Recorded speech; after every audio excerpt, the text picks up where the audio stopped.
যার নাম হলো কোরআন। এই কোরআনকে আল্লাহ জিকির বলেছেন। জিক্র কি বলেছেন? কথা বলেন জিক্র। আমাদের দেশে জিকির সম্পর্কে অধিকাংশ মানুষের সুস্পষ্ট ধারণা নাই। এজন্য যথেষ্ট পরিমাণ মানুষ কিংবা বিভিন্ন মতবাদের মাসলাকের মানুষ জিকির নিয়েও মারামারি করে। কি নিয়ে মারামারি করে? কারণ জিকির সম্পর্কে সুস্পষ্ট ধারণা না থাকায় এটার মূলভূত কারণ। এখন জিকির বলতে কি বুঝি আমরা? প্রশ্ন আসে না? সকাল সন্ধ্যা যে আপনি জিকির করেন এটাও জিকির। এটাও কি করা যাবে না? সকাল সন্ধ্যার জিকিরের কথা তো কোরআন হাদিসে আছে না? আল্লাহ রাব্বুল আলামিন বলেন, ফি বুয়ুতিন আযিনাল্লাহু আন তুরফা ওয়া ইউযকারা ফিহা ইসমুহু يسبح له فيها بالغدو والآصال سبحان الله। মুমিনদের ঘরে, আল্লাহওয়ালাদের ঘরে সুবহানাল্লাহ, আল্লাহর ঘর মসজিদগুলোতে যারা খাঁটি ইমানদার তারা আল্লাহর জিকিরে উচ্চকিত আওয়াজে মুখর করে তোলে সকাল এবং সন্ধ্যা। সুবহানাল্লাহ। সেখানে তারা আল্লাহর তাসবিহ পাঠ করে থাকে সকালে এবং সন্ধ্যায়। তাহলে সকাল সন্ধ্যার জিকির যেটা আল্লাহওয়ালা বুজুর্গগণ আপনাদের শিখায় ওইটাও কোরআন হাদিসে আছে। আমাদের দেশে অনেকে বলে থাকে, বিশেষ করে লামাযহাবী ঘরানার আলেমরা, যে আমরা যে আল্লাহ আল্লাহ আল্লাহ আল্লাহ জিকির করি এটা তো কোরআন হাদিসে নাই। বলে না? এটা নাই, কোরআন হাদিসে নাই। আল্লাহ কোরআন শরীফে বলেন, واذكر اسم ربك وتبتل إليه تبتيلا। আল্লাহ তার হাবিবকে ডেকে বলেন, মুহাম্মদ সাল্লাল্লাহু আলাইহি সাল্লাম, আপনি আপনার রবের নামের জিকির করুন। পুরুষের কণ্ঠে বলেন সুবহানাল্লাহ। আপনি আপনার রবের নামের জিকির করুন। আল্লাহ তার হাবিবকে শিখালেন আল্লাহর নামের জিকির করতে। রবের জিকির না রবের নামের জিকির? তো রবের সবচেয়ে বড় নাম কি? তাহলে সকাল সন্ধ্যা আল্লাহ আল্লাহ আল্লাহ জিকির করা যাবে কিনা? যাবে। সকাল সন্ধ্যার জিকিরটা জিকির। তারপরে আপনি কাবা ঘরে তাওয়াফ করা জিকির, সাফা মারওয়ায় দৌড়ানোটা জিকির, কোরআন তেলাওয়াত জিকির, ওয়াজ করাও জিকির, ওয়াজ শোনাও জিকির। সুবহানাল্লাহ। ওয়াজ করা কি? আল্লাহ কোরআন কারীমে বলেন, আল্লাহ তাআলা তার হাবিবকে বলেন, ফাযাক্কির ইন নাফাআতিয যিকরা সায়াযাক্কারু মান ইয়াখশা ওয়া ইয়াতাজান্নাবুহাল আশকাল্লাযী ইয়াসলান নারাল কুবরা। ফাযাক্কির, আল্লাহ তার হাবিবকে বলেন ফাযাক্কির। ইবনে কাসির তাফসীর লেখেন, এর অর্থ ইজহুম, প্রিয় হাবিব মানব জাতিকে আপনি ওয়াজ করুন, নসিহত করুন। তাহলে ওয়াজ এবং নসিহতকে আল্লাহ জিকির বলেছেন। সেজন্য মুহাম্মদ সাল্লাল্লাহু আলাইহি সাল্লামের উম্মতের মধ্যে যারা ওয়াজ নসিহত করে তারা আল্লাহর শ্রেষ্ঠ জিকিরে লিপ্ত আছে। বলেন সুবহানাল্লাহ। তাহলে ওয়াজ করা কি? ওয়াজ শোনাও সকাল সন্ধ্যাটাও জিকির, কোরআন তেলাওয়াতও জিকির, কোরআন তেলাওয়াত শোনাও জিকির, কাবা ঘর তাওয়াফ করাও জিকির, সাফা মারওয়ায় সাই করাও জিকির। সুবহানাল্লাহ বলবেন না? আর সবচেয়ে বড় জিকির 5 ওয়াক্ত নামাজ। এই নামাজকেও আল্লাহ জিকির বলছেন। কি বলছেন?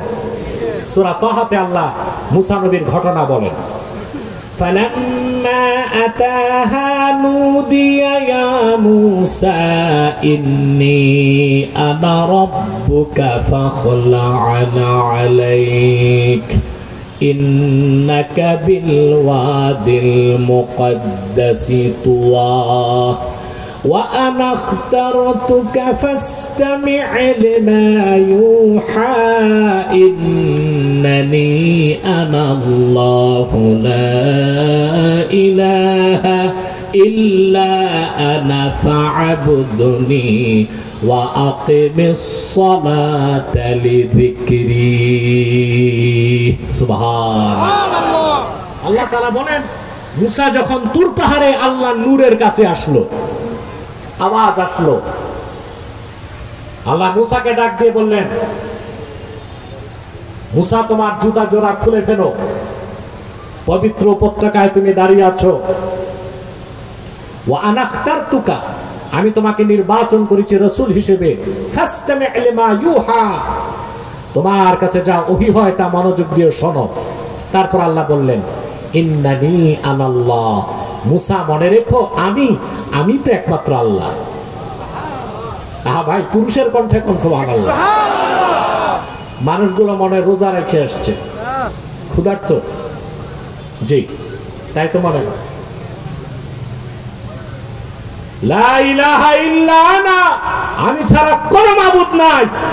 মুসা ফাবুদনি, আমার ইবাদত করো। ওয়া আকিমিস সালাতা লিযিকরি, আমার জিকির হিসেবে নামাজ আদায় করো। সুবহানাল্লাহ। পাঁচ ওয়াক্ত নামাজ পড়া কি জিকির? জোরে বলতে হবে জিকির। আমাদের দেশে অনেক ভণ্ড সুফি সাধক ও পীর আছে যারা সকাল সন্ধ্যার জিকির করে, পাঁচ ওয়াক্ত নামাজ এক ওয়াক্ত আদায় করে না। এদেরকে সুন্নি বলার কোন সুযোগ নাই। নামাজ বাদ দিয়া সুন্নি হওয়া যায় না। যে নামাজ পড়ে না ওটা ওহাবির চোখ খারাপ, ঠিক কিনা? আমাদেরকে খাঁটি সুন্নি চিনতে হবে, খাঁটি বেদাতিও চিনতে হবে। আবার যারা এই যে লামাযহাবী শেখ গুলো লম্বা লম্বা রুমাল লাগায় ওহাবি মতবাদ ছড়াচ্ছে, এদেরকেও চিনতে হবে, ঠিক কিনা? সম্মানিত সুধী, আপনারা কি দুই পাশে একটু বসতে পারেন না ভাই? কিছু নাই, স্টেজে বসে যান, স্টেজে একটু বসেন। সম্মানিত সুধী, আর তো বসার জায়গাও নেই, এবার দাঁড়িয়ে থাকুন। আপনারা তো জীবনে অনেক লোক ওই নেতাদের সমাবেশে যে কত দাঁড়ায় দাঁড়ায় বৃষ্টিতে ভিজেছেন, রোদে জ্বলেছেন, আর আজকে আল্লাহর কোরআন শুনতে একটু দাঁড়ায় থাকলে আমার মনে হয় সগীরা গুনাহ তো একটাও থাকবে না। আল্লাহ কবুল করুন, বলুন আল্লাহুম্মা আমিন। সম্মানিত সুধী, তাহলে নামাজ পড়া কি? সকাল সন্ধ্যাটাও ওয়াজ করা, তোয়াফ করা, সাই করা, সুবহানাল্লাহ কইবেন না?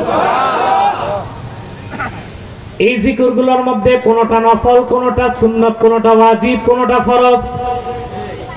সকাল সন্ধ্যার জিকির করা নফল, সুবহানাল্লাহ। কাবাগর তোয়াফ করা ওইটাও জিকির, তোয়াফে জিয়ারতটা ফরজ, অন্য তোয়াফ গুলো ওয়াজিব, নফল তোয়াফ হচ্ছে সুন্নাত। সাফা মারওয়ায় সাই করেন, এটাও জিকির কিন্তু ওয়াজিব, সুবহানাল্লাহ বলবেন না? মাকামে ইব্রাহিমের পিছে হাজিরা নামাজ পড়ে, ওইটাও জিকির কিন্তু সুন্নতে মুআক্কাদা, সুবহানাল্লাহ বলেন। আবার আপনি যে পাঁচ ওয়াক্ত নামাজ পড়েন, এটা ফরজ। নামাজের মধ্যে রুকুতে যে তাসবিহ পড়েন সুবহান রাব্বিয়াল আযীম, ওইটাও জিকির কিন্তু এটা সুন্নাত। সাজদাতে যে পড়েন সুবহান রাব্বিয়াল আ'লা, ওইটাও জিকির কিন্তু সুন্নাত। তাশাহুদে বসে আপনি আত্তাহিয়াত পড়েন, দরুদ শরীফ পড়েন, কোনটা ওয়াজিব কোনটা সুন্নাত। আবার সালাম ফিরাবার আগে যে দোয়ায়ে মাসুরা পড়েন, ওইটাও জিকির কিন্তু নফল। দেখা যাচ্ছে কোন জিকির নফল, কোনটা সুন্নাত, কোনটা ওয়াজিব, কোনটা ফরজ। আরেকটা জিকির আছে যার নাম ঈমান, ওই জিকির বাদ দিলে মুসলমান থাকা যায় না, তার নাম কোরআন। কোরআনকেও আল্লাহ জিকির বলেছেন, কি বলেছেন? আপনি নফল জিকির বাদ দিবেন, আপনি পোড়া কপাল। সুন্নাত জিকির বাদ দিবেন, ওয়াজিব জিকির বাদ দিবেন, ফরজ জিকির বাদ দিবেন, আপনি গুনাহগার, নাফরমান। কিন্তু কোরআন হচ্ছে এটা এমন একটা জিকির যার একটা বাক্যের, একটা শব্দের, একটা অক্ষরকে আপনি বাদ দিলে মুসলমান তো দূরে থাক, আপনি কট্টরপন্থী কাফের হয়ে যাবেন, ঠিক কি না? কোরআনকে আল্লাহ কি বলছেন? সুবহানাল্লাহ বলবেন না? আমি কি বুঝাতে চাচ্ছি তা তো মনে বুঝতেছেন। কোরআন কেমন জিকির আল্লাহ বলেন, وَمَنْ أَعْرَضَ عَنْ ذِكْرِي فَإِنَّ لَهُ مَعِيشَةً ضَنكًا وَنَحْشُرُهُ يَوْمَ الْقِيَامَةِ أَعْمَى وَمَنْ أَعْرَضَ عَنْ ذِكْرِي, যে আমার এই জিকির থেকে মুখ ফিরায় নিল, ফাইন্না লাহু মাঈশাতান দানকা, নিশ্চয় তার জন্য রয়েছে একটি সংকুচিত রিজিক।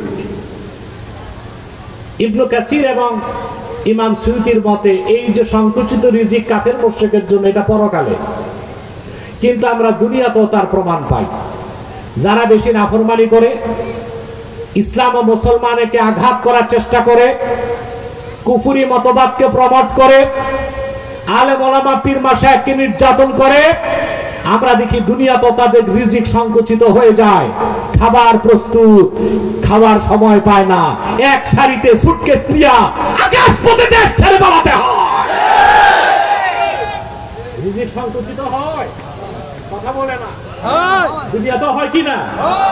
আহা, কি রকমারি খাবার রান্না হয়েছে, roast, broast, toast, juice, rice, কিচ্ছু খাইতে পারে নাই। এই দামাল ছেলেরা যাইয়া রোস্ট আনে। তাইলে বেশি নাফরমানি করলে রিজিক দুনিয়া তো ছোট হয়ে যায়। কি হয়ে যায়? সংকুচিত হয়ে যায়। এগুলো যারা পরাজিত তাদেরকেও মনে রেখে তওবা করতে হবে, আর যারা আসতে চায় তাদেরকে এগুলো স্মরণ রেখে চলতে হবে, ঠিক কিনা? আল্লাহ নাফরমানি পছন্দ করেন না, আল্লাহ জুলুমকে পছন্দ করেন না। আল্লাহ তার হাবিবের মাধ্যমে বিশ্ববাসীকে ১৫০০ বছর আগে জানিয়েছেন। রাসূলুল্লাহ বলেছেন, ইত্তাকি দাওয়াতাল মাজলুম ফাইন্নাহু লাইসা বাইনাহু ওয়া বাইনাল্লাহি হিজাব। মজলুমের বদদোয়া থেকে বাঁচো। মজলুমের বদদোয়া আর আল্লাহর আরশে আজিমের মাঝখানে কোনো পর্দা নাই। জালেমের আহ শব্দটা তাৎক্ষণিক আল্লাহ কবুল করে গজব নাজিল করে দেন। এগুলো আমরা আক্রোশ থেকে বললাম না। আমি তো রাজনৈতিক ব্যক্তি না, আমার কাজ হচ্ছে রাজনীতি শিখানো। কথা বলে সবাই তো রাজনীতি করে না, করে? আমি রাজনীতি করি না, রাজনীতি শিখাই। সবাই যদি রাজনীতি করে তো রাজনীতি শিখাবে কে? পরাজিত শক্তিকে কথাগুলো মনে করে আগে আমরা বলছি তাদের, তখন আমাদের কথা কানে যায় নাই, বেশি ব্যস্ত ছিল। এখন তার ব্যস্ততা নাই, কেউ ইঁদুরের গর্তে পালায় আছে, কেউ বিদেশ পালায় আছে, কেউ জঙ্গলে আছে। এখন আমাদের কথাগুলো যদি একটু কানে ঢুকে আর তওবা করে, আর যারা আসার জন্য প্রস্তুতি নিচ্ছে তারা যেন এগুলো খেয়াল করে সামনে চলে। ঠিকঠাক ঠিক মতো করতে পারলেন না, আল্লাহ কবুল করুন, আল্লাহ মঞ্জুর করুন, বলুন আল্লাহুম্মা আমিন। তাহলে আমার ভাইয়েরা কি বুঝলাম আমরা? কিছু জিকির নফল, কিছু সুন্নাত, কিছু ওয়াজিব, কিছু ফরজ, আরেকটা জিকির ঈমান। তার নাম কি? আমার সাথে ছন্দে ছন্দে বলতে হবে। আরেকটা জিকির ঈমান, কি তার নাম? এই কোরআন এমন একটা জিকির, বিসমিল্লাহর বা থেকে মিনাল জিন্নাতি ওয়ান নাসের সিন পর্যন্ত কোন একটা বাক্যের, কোন একটা শব্দের, কোন একটা অক্ষর থেকে যদি মানুষ মুখ ফিরায় নেয়, ওই জিকির ছাড়ার কারণে সে আর মুসলমানের গণ্ডির মধ্যে থাকতে পারে না। পারে? এই জিকির হচ্ছে কোরআন, আর এই কোরআন হচ্ছে রাসূল করিম সাল্লাল্লাহু আলাইহি সাল্লামের সর্বশ্রেষ্ঠ মুজিজা। বলেন সুবহানাল্লাহ। আসেন এবার রাসূলুল্লাহর মুজিজার ব্যাপারে কিছু কথা বলি, শুনতেছেন? পূর্বের নবীদের দ্বারা তো মুজিজা ঘটতো না, কিন্তু আমার নবীজি মুহাম্মদ সাল্লাল্লাহু আলাইহি সাল্লামের যেমন কোনো তুলনা ছিল না, ওনার মুজিজারও কোনো তুলনা ছিল না। যেমন পূর্বের নবীদের দ্বারা মুজিজা ঘটতে আসবাব লাগতো। আসবাব, আসবাব বুঝেন? এলিমেন্টস, উপাদান, উপকরণ, এগুলো লাগতো। উপাদান উপকরণ ছাড়া পূর্বের নবীদের দ্বারা অধিকাংশ সময় কোনো মুজিজা ঘটতো না। যেমন দাউদ আলাইহিস সালাম, নাম শুনছেন না? আমরা তারে নবী মানি। কি মানি? নবী ছিল। ইহুদিরা তাকে নবী মানে, তাকে বলে ডেভিড। কি বলে? খ্রিস্টানরাও তারে নবী মানে। বাইবেলে তার নাম এসেছে ডেভিড। তার ছেলের নাম সুলাইমান আলাইহিস সালাম। বাইবেলে সুলাইমানের নাম এসেছে সলোমন। কি নাম এসেছে? সলোমন। আমরা বলি সুলাইমান। হযরত দাউদ আলাইহিস সালাম, ওনার মুজিজা ছিল, উনি ছিলেন যোদ্ধা। কি ছিলেন? যোদ্ধা, বুঝেন? ফাইটার। মানে দাউদ আলাইহিস সালাম এমন একজন নবী ছিলেন যিনি রাজনীতি করতেন আর যুদ্ধ করতেন। সুবহানাল্লাহ বলবেন না? আরেকটা অত্যাশ্চর্য তথ্য আপনাদেরকে দিচ্ছি, সেটা হচ্ছে স্ট্রেঞ্জ ইনফরমেশন। সেটা হচ্ছে বনি ইসরায়েলের অধিকাংশ পয়গম্বরই রাজনীতি করতেন। সুবহানাল্লাহ কইবেন না। তো বনি ইসরায়েলের অধিকাংশ পয়গম্বর যেহেতু রাজনীতি করতেন, তো সকল অর্থে সেই রাজনীতিকে ঘৃণা করা যায়? আমাদের দেশে আলেম ওলামা রাজনীতির নাম নিলে এক ধরনের লোক নাক ছিটকায়, হায় হায় হায়, আলেম মানুষ রাজনীতির কথা কয়।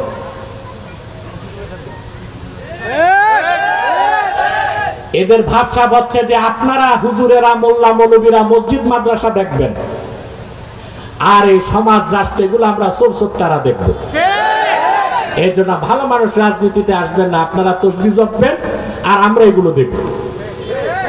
রাজনীতিতে সবচেয়ে দরকার কাদের? আলেমদের। সুবহানাল্লাহ বলেন। সব রাজনীতি নিন্দনীয় নয়, কিছু রাজনীতি নন্দিত, কিছু রাজনীতি নিন্দিত। বনি ইসরায়েলের অধিকাংশ নবী তারা জিহাদ করতেন আর রাজনীতি করতেন। কথাটা তো বিশ্বাস করলেন না, কিন্তু আমি একটা হাদিস বলছি, কান পেতে শোনেন।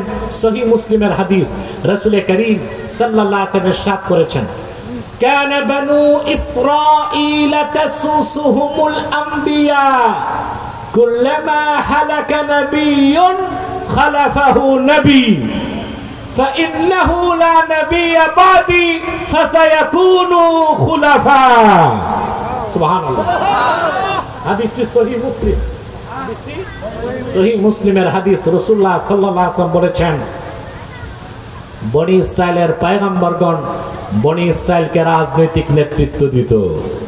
তো কি সব রাজনীতি খারাপ? না, তাও তো ঠিক মতো কইলেন না। সব রাজনীতি খারাপ? যদি রাজনীতি মানি খারাপ হইতো তো নবীগণ কি রাজনীতি করতেন? আল্লাহর হাবিব বলেন, একজন পয়গম্বর ইন্তেকাল করলে বনি ইসরায়েলে আরেক পয়গম্বর দায়িত্ব নিত। ফাইন্নাহু লা নাবিয়্যা বাদি, কিন্তু আমি মুহাম্মদ সাল্লাল্লাহু আলাইহি সাল্লামকে প্রেরণ করে আল্লাহ তাআলা নবুয়ত ও রিসালাতের দরজা বন্ধ করে দিয়েছেন। আমার পরে কিয়ামত পর্যন্ত কোন নবী নাই, কোন রাসূল নাই। ফাসায়াকুনু খুলাফা, আমার পরে আমার উম্মতে রাজনৈতিক নেতৃত্ব দিবে খলিফাগণ। প্রথম খলিফা ছিলেন আবু বকর সিদ্দিক, দ্বিতীয় খলিফা হযরত ওমর, তৃতীয় খলিফা হযরত ওসমান, চতুর্থ খলিফা হযরত আলী, পঞ্চম খলিফা না হাসান রাদিয়াল্লাহু তাআলা, ষষ্ঠ খলিফা ওমর ইবনে আব্দুল আজিজ। নিঃসন্দেহে হযরত মুআবিয়া রাদিয়াল্লাহু তাআলা আনহু জলিলুল কদর সাহাবী, কোনো সন্দেহ নাই, কিন্তু ওনাকে খলিফার মধ্যে শুমার করা হয় না। পঞ্চম খলিফা ধরা হয় হযরত হাসানকে, আর ষষ্ঠ খলিফা ধরা হয় ওমর ইবনে আব্দুল আজিজকে। কথাটা বুঝাতে পারলাম? তো বলছিলাম, এই খলিফাগণ রাজনৈতিক নেতৃত্ব দিয়েছেন, মুসলিম উম্মাকে দিবেন না? তাহলে রাজনীতি মানে কি খারাপ? কিছু রাজনীতি নিন্দিত, কিছু রাজনীতি নন্দিত। Democracy, nationalism, socialism, communism, democracy, liberal democracy, এই রাজনীতিগুলো হচ্ছে নিন্দিত, যা মানুষের কল্যাণে। আর আল্লাহর হাবিব ১৫০০ বছর আগে যে রাজনীতি শিখিয়েছেন সেটা হচ্ছে কল্যাণের রাজনীতি, ইনসাফের রাজনীতি, ঠিক কিনা বলেন? সেটা নন্দিত, সেটা ইবাদত, বলেন সুবহানাল্লাহ। বনি ইসরায়েলের অধিকাংশ পয়গম্বর যুদ্ধ করতেন, তার মধ্যে একজন বড় যোদ্ধা ছিলেন হযরত দাউদ। তো যুদ্ধ করতে তীর, ধনুক, তরবারি লাগবে না? কথা বলে না? বলছিলাম, পূর্বের নবীদের মুজিজা ঘটতে সাবাব লাগতো। কি লাগতো? সাবাব অর্থ কি? উপাদান। দাউদ আলাইহিস সালামের মুজিজা ছিল, ইমাম বাইহাকি সুনান বাইহাকিতে নকল করেছেন, আলানাল্লাহুল হাদিদা বিয়াদি দাউদা, হযরত দাউদ পয়গম্বরের হাতে আল্লাহ রাব্বুল আলামিন লোহাকে পানির মতো গলায় দিতেন। দাউদ আলাইহিস সালাম লোহা ধরতেন আর তা পানির মতো গলে যেত, বলেন সুবহানাল্লাহ। আপনি লোহা গালাতে পারবেন? কথা বলেন। লোহা গালাতে কতটুকু শক্তি লাগে?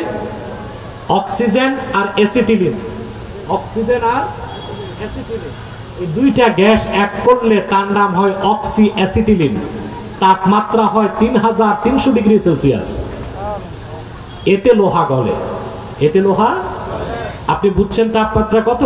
৭০ ডিগ্রি সেলসিয়াস তাপমাত্রায় পানি ফুটে, ১০০ ডিগ্রি তাপমাত্রায় খাদ্য রান্না হয়, আর 3300 ডিগ্রি সেলসিয়াস তাপ যখন হয় অক্সি অ্যাসিটিলিন, তখন আপনি লোহাকে মাখনের মতো কাটতে পারবেন। আর দাউদ আলাইহিস সালামের হাতে ছিল কি মুজিজা, তিনি লোহা নিয়ে চাপ দিতেন, পানির মতো টপ টপ করে গলে যেত। তিনি তীর বানাতেন, তিনি ধনুক বানাতেন, তিনি ঢাল বানাতেন, তারপর যুদ্ধ করতেন। এ ছিল দাউদ নবীর মুজিজা। যা ঘটতে লাগতো কি লোহা, লোহা ভাই তুমি আমি বাংলা বলতেছি, লোহা লাগতো না? পয়গম্বর হযরত মুসার মুজিজা ছিল, তার দ্বারা 9টা মুজিজা ঘটেছিল।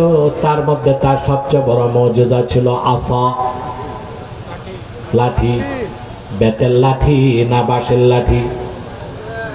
বেতের। কেউ বলে বাঁশের না। কি রকম লাঠি আল্লাহ বলে দিয়েছেন। ফেরাউনের কাছে পাঠাবার আগে মুসাকে আল্লাহ ডাক দিয়ে বললেন, ওয়ামা তিলকা বিয়ামিনিকা ইয়া মুসা ক্বালা হিয়া আসাই আতাওয়াক্কাউ আলাইহা ওয়া আহুশশু বিহা আলা গনামি ওয়ালিয়া ফিহা মাআরিব উখরা। ফেরাউন ছিল প্রতাপশালী স্বৈর শাসক। তার রাষ্ট্রের সীমানা ছিল 9.5 লক্ষ বর্গ মাইল। কত? তার নিয়মিত ঘোড়সওয়ার বাহিনী ছিল 80,000। কত? এই প্রতাপশালী একটা কাফের স্বৈরাচারের বিরুদ্ধে মুসা নবীকে আল্লাহ পাঠাবেন বিনা হাতিয়ারে, তা কি হয়? আল্লাহ মুসাকে ডাক দিয়ে বলছেন, মুসা তোর ডান হাতে কি? তিনি বলছেন, আল্লাহ আমার লাঠি। উত্তর হয়ে গেছিল না? কিন্তু মুসা নবী আল্লাহর সাথে কথা বলতেছিলেন তো মজায় কথা লম্বা করতেছিলেন। তিনি বললেন, আল্লাহ এই লাঠি ভর করে আমি চলি, এই লাঠি দিয়ে চারণ ভূমিতে পশু চালনা করি, আরো অনেক কাজ করি। মানে আল্লাহর সাথে কথা বলার সুযোগ পেয়ে মজা পেয়ে কথা লম্বা করতেছিলেন। আল্লাহ বললেন, قال ألقها يا موسى فألقاها فإذا هي حية تسعى। মুসা তো লাঠিটা মাটিতে ফেলে দেয়, তিনি ফেলে দিয়েছেন, লাঠি হয়ে গেল দ্রুত ধাবমানশীল এক সাপ। কি সাপ? আল্লাহ কোরআনে অন্য জায়গায় বলেছেন সুবহানুন আযীম, বিশাল অজগর সাপ। মুসা নবী নিজেই দৌড় দিয়েছে পিছনে, এটা কি নিয়ে হাঁটছি এতদিন, এ তো মস্ত বড় সাপ হয়েছে, ভয় পেয়ে গেছে। আল্লাহ তাকে ডাক দিয়ে বললেন, ক্বালা খুযহা ওয়া লা তাখাফ সানুঈদুহা সিরাতাহাল উলা। ভয় পাইস না মুসা, তুই ধর, তুই ধরলে আমি সাপের আগের সুরতে ফিরিয়ে দিব। মুসা নবী ধরছেন, সাপ হয়ে গেছে লাঠি। এইবার ফেরাউনের কাছে যাইতে মুসা নবীর বুক ধরপর করবে। সুবহানাল্লাহ কইবেন না? ঘটনা বলা আমার উদ্দেশ্য না, আমি বুঝালাম মুসা নবীর মুজিজা ঘটতে সবব লাগছে, উপকরণ লাগছে না? ওটার নাম কি? লাঠি। হযরত ঈসা আলাইহিস সালাম তার মুজিজা ঘটতো, সবব লাগতো। ঈসা নবীর নাম শুনছেন না? খ্রিস্টানরা তারে বলে জেসাস, বাংলায় বলে যিশু। তবে আমরা মুসলমান, আমাদের বিশ্বাস ঈসা নবী আছে কই? জোরে বলতে হবে। ইহুদিরা তারা হত্যা করতে পারছে? ইহুদিরা যখন হত্যা করতে গেল, আল্লাহ তাআলা বনি ইসরায়েলের মধ্যে এক ইহুদির সূরত ঈসার সাদৃশ্য দিলেন, তাকে মেরে ইহুদিরা বলল ঈসা শেষ। আল্লাহ বললেন, না মারছো যেটা, এটা ঈসা না, এটা মিসা। এটা কি? ঈসা কই? জোরে বলতে হবে। আমরা মুসলমান আছি ঈসানিয়া, খ্রিস্টানরা আছে মিসানিয়া। খ্রিস্টানদের ধারণা, বিশ্বাস, যেটা বাইবেলে এসেছে, দা থিওরি অফ ক্রুসিফিকেশন, ওরা বিশ্বাস করে শুলবিদ্ধ করে ঈসাকে হত্যা করা হয়েছে। এটা মিথ্যা কথা না? এই জন্য আমরা বলি আমরা মুসলমানই আছি ঈসানিয়া, আর ওরা আছে মিসানিয়া। আমাদের বিশ্বাস যেটা মিন ওয়াজিবাতিল ইসলাম, যা বিশ্বাস না করলে আপনি কাফের হয়ে যাবেন, সেটা হচ্ছে ঈসাকে হত্যা করা সম্ভব হয়নি, সে আছে আকাশে। কিয়ামতের আগে দামেস্কের জামে মসজিদের ছাদে আল্লাহ তাকে নামাবেন দাজ্জালকে হত্যা করার জন্য। তবে তবে তবে নবী পরিচয় আসবেন না, উম্মতে মুহাম্মদী পরিচয় আসবেন। বলেন আল্লাহু আকবার, সুবহানাল্লাহ। আল্লাহর হাবিবের উম্মত, কত গর্বিত আমরা, বিনা দরখাস্তে রাসূলুল্লাহর উম্মত। আল্লাহু আকবার বলেন। মিয়া কিসের দলের পিছে দৌড়াও, নেতার পিছে দৌড়াও, নেত্রীর পিছে দৌড়াও, কিয়ামতে তারা কেউ কাজে আসবে না। তোমার আমার জীবনের সবচেয়ে বড় পাওয়া আল্লাহ তার হাবিব মুহাম্মদ সাল্লাল্লাহু আলাইহি সাল্লামের উম্মত হিসেবে ১৫০০ বছর পরে ফিতনার চরম মুহূর্তে তোমাকে আমাকে কবুল করেছেন। এর চেয়ে বড় দয়া আল্লাহর আমার ও তোমার উপর আর কিছু হতে পারে না। মুজিজা ছিল, তিনি মাটি দিয়ে পুতলা বানাতেন, বিসমিল্লাহ বলে ফু দিতেন, এটা পাখি হয়ে আকাশে উঠতো। তার মুজিজা ঘটতে সবব লাগছে কিনা? কথা বলে না। কিন্তু কোরআন সাক্ষী দেয় আল্লাহর আখিরি নবী আমার নূর নবীজি মুহাম্মদ সাল্লাল্লাহু আলাইহি ওয়াসাল্লাম আজ থেকে ১৫০০ বছর আগে মক্কার সামনে, কাবার সামনে মক্কায় হাঁটতেছেন সাহাবায়ে কেরামকে নিয়ে। মক্কা মুকাররমা একটা পাহাড় আছে, তার নাম আবু কুবাইস। কি নাম? হাজী সাহেবরা দেখছেন, এটা বাপ আব্দুল আজিজ থেকে বের হলে আপনি যদি ডানে মিসফালার দিকে যান, বামে যে পাহাড়টা এটাই আবু কুবাইস। হাদিস শরীফে এসেছে আউয়ালু জাবালিন খালাকাহুল্লাহু ফিল আরদে আবা কুবাইস। এই পৃথিবীতে প্রথম পাহাড় আল্লাহ সৃষ্টি করছেন যেটা, ওটা মক্কার পাহাড়, ওইটার নাম আবু কুবাইস। এই আবু কুবাইস পাহাড়ের সামনে রাসূলুল্লাহ যখন গেলেন, আবু জেহেল বলল, মুহাম্মদ সাল্লাল্লাহু আলাইহি সাল্লাম আপনি তো কত মুজিজাই না দেখাইছেন দুনিয়ায়, দুনিয়ার বাইরে কোনো মুজিজা দেখাতে পারবেন? রাসূলুল্লাহ বলেন কি রকম? বললেন পূর্ণিমার চাঁদ, এটা তো দুনিয়ায় না, এটা মহাকাশে, এটারে 2 টুকরা করে দেখা। সে জানে দুনিয়া থেকে কোনো সবব ওইখানে যাইতে পারে না। আমার ভাইয়েরা, কোরআন সাক্ষ্য দেয় আল্লাহর হাবিব আল্লাহর হুকুমে শাহাদাত আঙ্গুল দিয়া ইশারা করলেন, চাঁদ 2 টুকরা হয়ে গেল।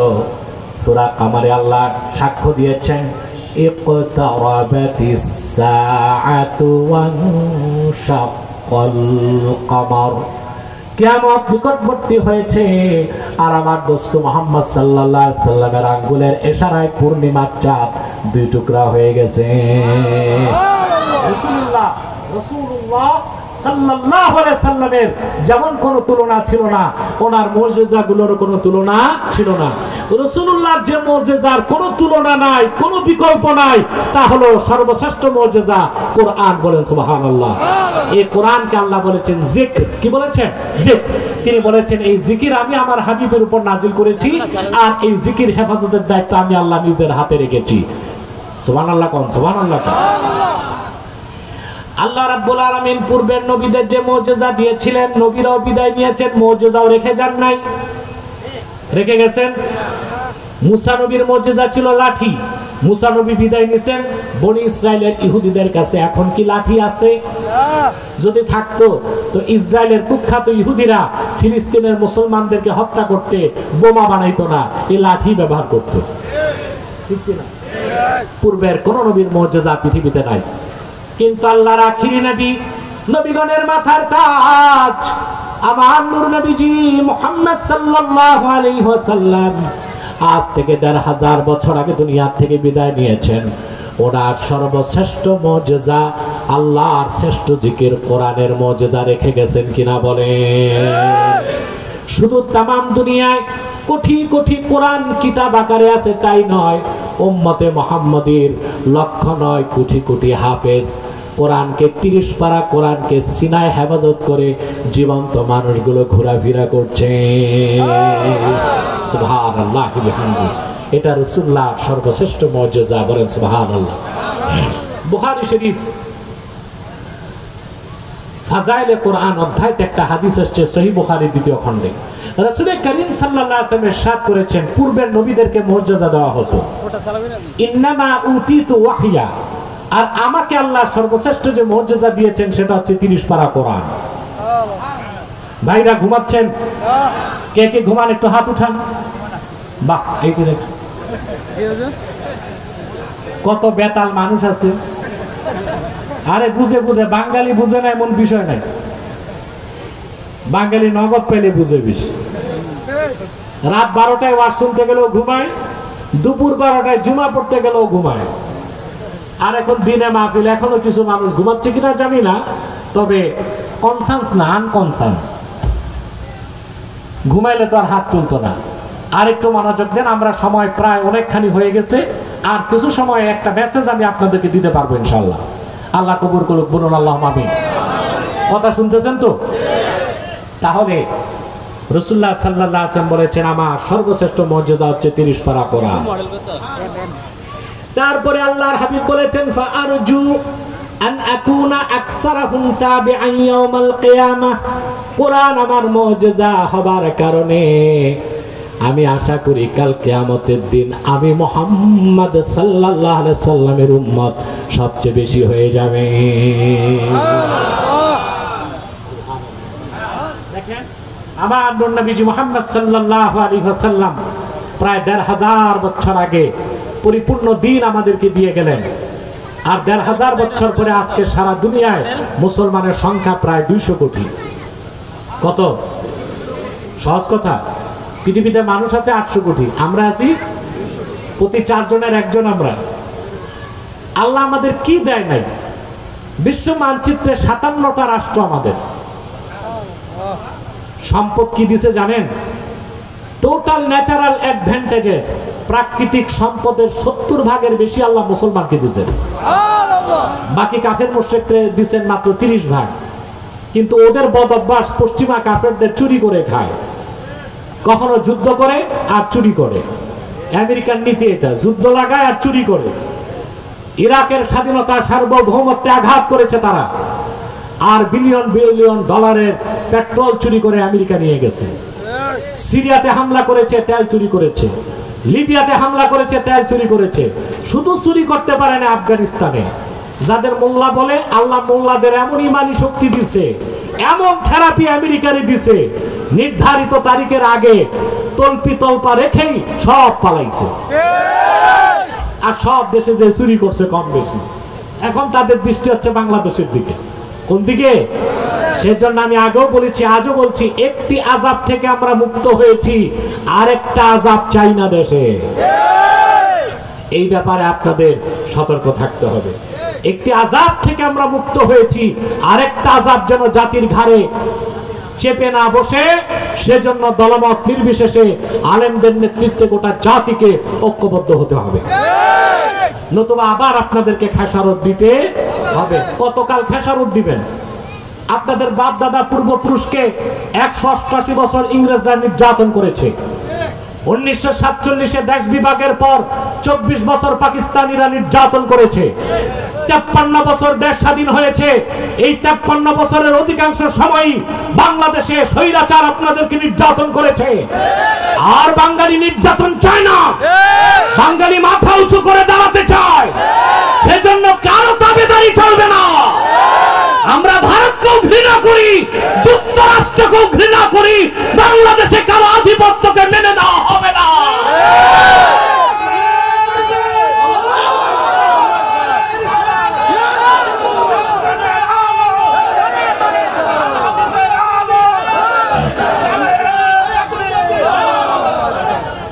সম্মানিত সুধী, সেজন্য আপনাদের স্বার্থ আপনাদের রক্ষা করতে হবে।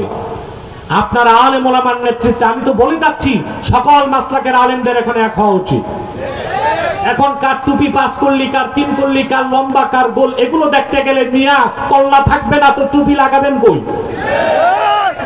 কথা বলেন, কল্লা থাকবে না, টুপি লাগাবেন কই? ভাই আরে কল্লা ঠিক রাখেন তো। মাসলাক নিয়ে আমি আমার স্লোগান মনে রাখবেন, মাসলাক যার যার, দিন ইসলাম সবার। মাসলাক যার যার, দিন ইসলাম সবার। তার মাসলাক তার কাছে, আমি কিয়ামত তক ওয়াজ করলো তার মাসলাক সে ছাড়বে না। আর আমার মাসলাক আমার কাছে, কিয়ামত তক সে ওয়াজ করলো, আমি তো আমার মাসলাক ছাড়বো না। কিন্তু কাফের মুশরিক বেঈমানদের নির্মূল করতে, দেশের স্বার্থ রক্ষা করতে তো অন্তত আমাদের এক হওয়া উচিত। যদি আপনারা মারামারি করেন তাহলে কল্লা থাকবে না, আর কল্লা না থাকলে টুপি লাগাবার ব্যবস্থাও থাকবে না। আমার কথাগুলো বুঝতে পারছেন? আবার না বুঝে কেউ রং লাগাবেন না, না বুঝে কেউ রং টং লাগাবেন না। পারবেন তো ইনশাআল্লাহ? আল্লাহ কবুল করুক, আল্লাহ মঞ্জুর করুক।